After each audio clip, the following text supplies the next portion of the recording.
Welcome back to the Deep Dive, everyone. Ready for another deep dive. Always. Today, we're going back to a really pivotal moment in India's fight for independence and social equality. Okay. The Poona Pact and the Communal Award. Big stuff. Huge. If you're a UPSC aspirant, getting ready for the GS1 paper, this is going to be especially interesting. Absolutely crucial topic. But honestly, even if you're just someone who loves history, well, this is a fascinating story for anyone. It really is. And hey, while you're with us, why not hit that like button? Yes. Subscribe to the channel and click that bell icon so you get notifications. So you don't miss a thing.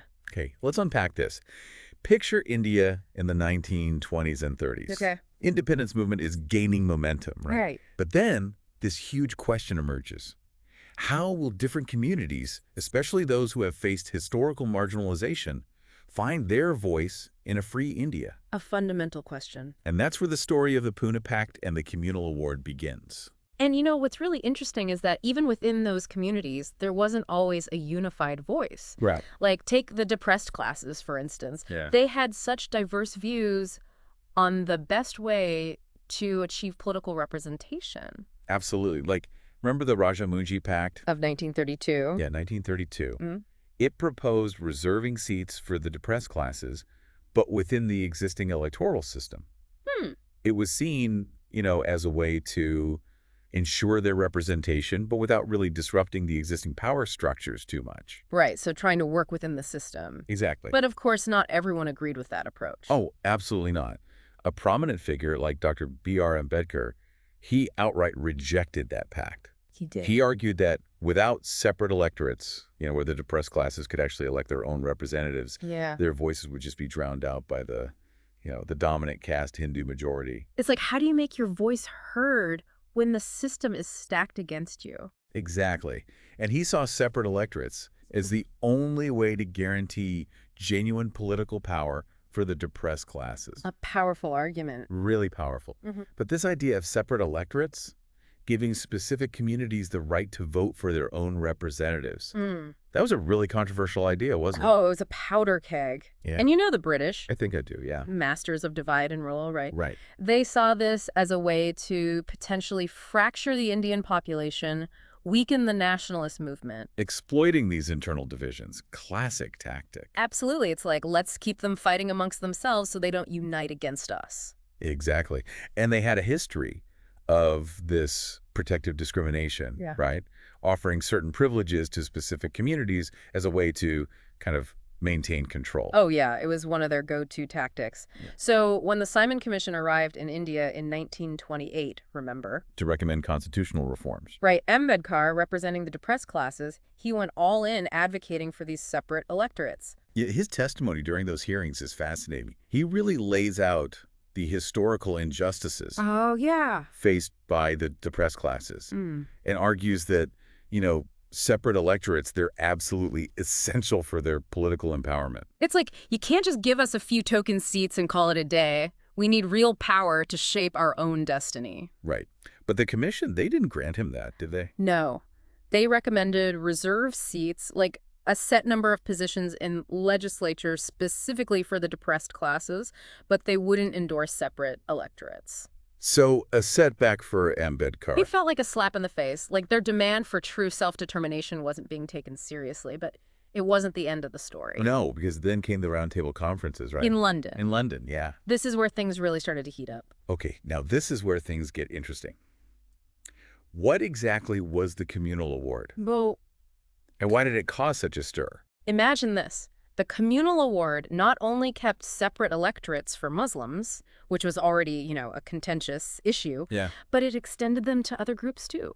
Like who? The depressed classes, Sikhs, Indian Christians, Anglo-Indians, What? even Marathas in the Bombay province. Wow, so they were formalizing separate electorates for a whole range of communities. Basically. It sounds like they were almost guaranteeing conflict, right? Yeah, you could say that. The reactions were immediate, intense. Nationalist leaders, they saw it as a blatant attempt to solidify the divide and rule policy. Right. But the most dramatic response Yeah. came from Gandhi. Oh, of course. He saw the Communal Award as this grave threat to the unity of the Indian people and the future of the independence movement itself. His opposition was incredibly strong. Oh, absolutely. He believed that separate electorates, particularly for the depressed classes, would permanently divide Hindus and untouchables, making it impossible to achieve true independence. He felt so strongly about it, he launched a fast unto death. Wow. From Yerawada jail. Yep, September 20th, 1932. Wow. Putting his own life on the line to oppose this. It's hard to imagine that kind of tension and drama surrounding all of this. It was a turning point for sure. You have Gandhi willing to die to prevent what he saw as the fragmentation of India, and you have Ambedkar who viewed these separate electorates as the only path to genuine empowerment for the depressed classes. The stakes were incredibly high. It's amazing how two such prominent figures, both fighting for the betterment of India, could have such fundamentally different approaches. It really shows the complexity of the situation. There were no easy answers. Right. So how did they resolve this seemingly impossible standoff? Well, with Gandhi's life on the line, there was immense pressure. Intense negotiations took place, and the result was the Poona Pact. The Poona Pact, the compromise that emerged from this clash of ideologies. Yeah, a complex agreement, with both sides making some serious concessions. It essentially replaced separate electorates for the depressed classes with reserved seats within the general electorate. Okay, so that means... The Dalits would still have a guaranteed number of representatives in legislatures, Okay. but they'd be elected by a broader electorate, which included caste Hindus. It sounds like a delicate balancing act. It really was. Did Ambedkar just give in to the pressure? He didn't just cave. While the Poona Pact did replace separate electorates, it also got some important wins for the depressed classes. Like what? For example, the number of reserved seats for them, it was significantly increased from 71 under the Communal Award to 148 under the Poona Pact. Wow, so it seems like both sides made significant compromises. What was the overall significance of this? Was it a victory for Gandhi, a victory for Ambedkar, or something else entirely? That's the question, isn't it? And it's one that historians continue to debate. But I think we should delve into the Poona Pact's lasting legacy and its impact on India in the next part of our deep dive. Great. We'll be back in just a moment to continue unpacking this fascinating chapter of Indian history. You know, it's important to remember that for the depressed classes, this wasn't just some political game. Right, absolutely. It was about their lives. Their futures. Exactly. It was about social justice, access to education, economic opportunities, basic human dignity. It wasn't just about having a voice. Right. It was about actually being able to use that voice to create real change. And the sources we've looked at, they show how even within the depressed classes, there were different opinions on how to achieve that. Right. Some felt separate electorates were the most direct path to power. Sure. But others worried about being further isolated from the larger Hindu community. That's a really interesting point. It kind of mirrors the larger struggle India was facing as a whole. Right. That desire for a unified nation, but also the urgent need to address these historical injustices faced by certain communities. And it's a struggle that, in many ways, continues even today. It does. Which brings us to a crucial question. Okay. What can we learn from all this? Well, How do these events from the 1930s, how do they inform our understanding of India today? Well, I think there are several takeaways that are just as relevant now as they were back then. Okay, I like that. First, the Poona Pact, despite its imperfections, it really highlights the importance of compromise. Compromise, yeah. Gandhi and Ambedkar, they had such different approaches. They did. But they found common ground to avert a potentially catastrophic situation. It shows that even when disagreements seem impossible to overcome, dialogue and negotiation, they're crucial. Absolutely. And secondly, the Poona Pact really underscores the power of representation. For marginalized communities. Yes. The depressed classes, they faced enormous barriers. They did. But they made their voices heard. They demanded a seat at the table. It's a testament to the potential of collective action, It is. and the importance of amplifying the voices of those who were so often excluded. This fight for fair representation, it's something we see globally, isn't it? It is, absolutely. All these communities pushing for their rights, demanding a more equitable share of power and resources. It's a universal struggle. It is. So the Poona Pact, Yeah, it's both inspiring and cautionary, wouldn't you say? I would. It shows us that progress is possible, Yes. but the fight for equality demands constant vigilance. Right. And it's not just about laws and policies. It's It's about shifting these deeply entrenched social norms and attitudes. that perpetuate discrimination. Exactly. Mm. Which brings me to the third takeaway. Okay. Social change. Yeah, It's a marathon, it is. not a sprint. The Poona Pact was a significant step, but it didn't erase centuries of prejudice overnight. Right. The fight for equality, it requires sustained effort across so many different fronts. It was the beginning, not the end. Exactly. And we see this today with ongoing issues like caste-based discrimination, gender inequality, religious intolerance. Yeah. The Poona Pact reminds us that genuine equality, it requires not just legal reforms, Right. but a deep societal transformation. A transformation that requires education, Yes. awareness, Yes. and challenging those harmful stereotypes. Exactly. Right. Creating a culture where everyone, regardless of their background, their identity, has the opportunity to reach their full potential. And those lessons, they extend far beyond 1932 India. A universal story. Absolutely.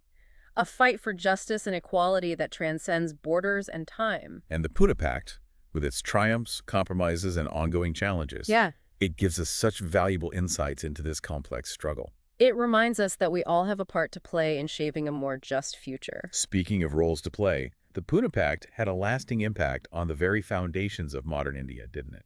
It did. The Indian Constitution. The Poona Pact laid the groundwork for the reservation system. The reservation system. Which continues to shape Indian society today. And just like the pact itself, it's complex. It is. And it's subject to a lot of debate. Oh, absolutely. And this is where things get really interesting, I think, for our UPSC aspirants. Oh, yeah. The Poona Pact and its legacy are crucial topics for the GS1 Modern Indian History paper. If you're studying this period, you absolutely have to understand this event, the causes, the consequences, the nuances, and its continued relevance. Because it showcases this intricate dance between social reform, political maneuvering, and the struggle for a just and equitable society. It's all connected. So, for those of you listening, getting ready for those UPSC exams, pay attention. Here's some key takeaways. Right. First, remember the historical context. The Poona Pact, it wasn't an isolated event. It was deeply intertwined with the larger struggle for independence and the push for social justice.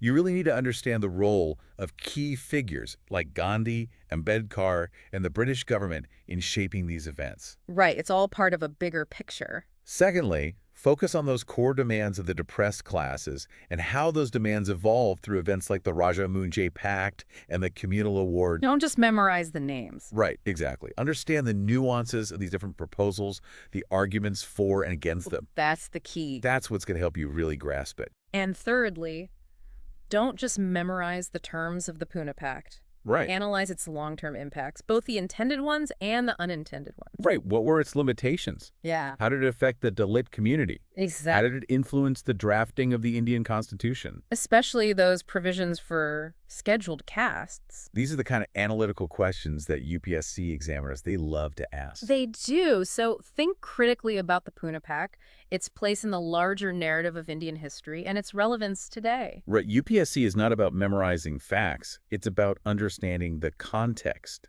The significance. The complexities of these historical events. And even for those of you who aren't preparing for the UTSC, these insights, they're still valuable.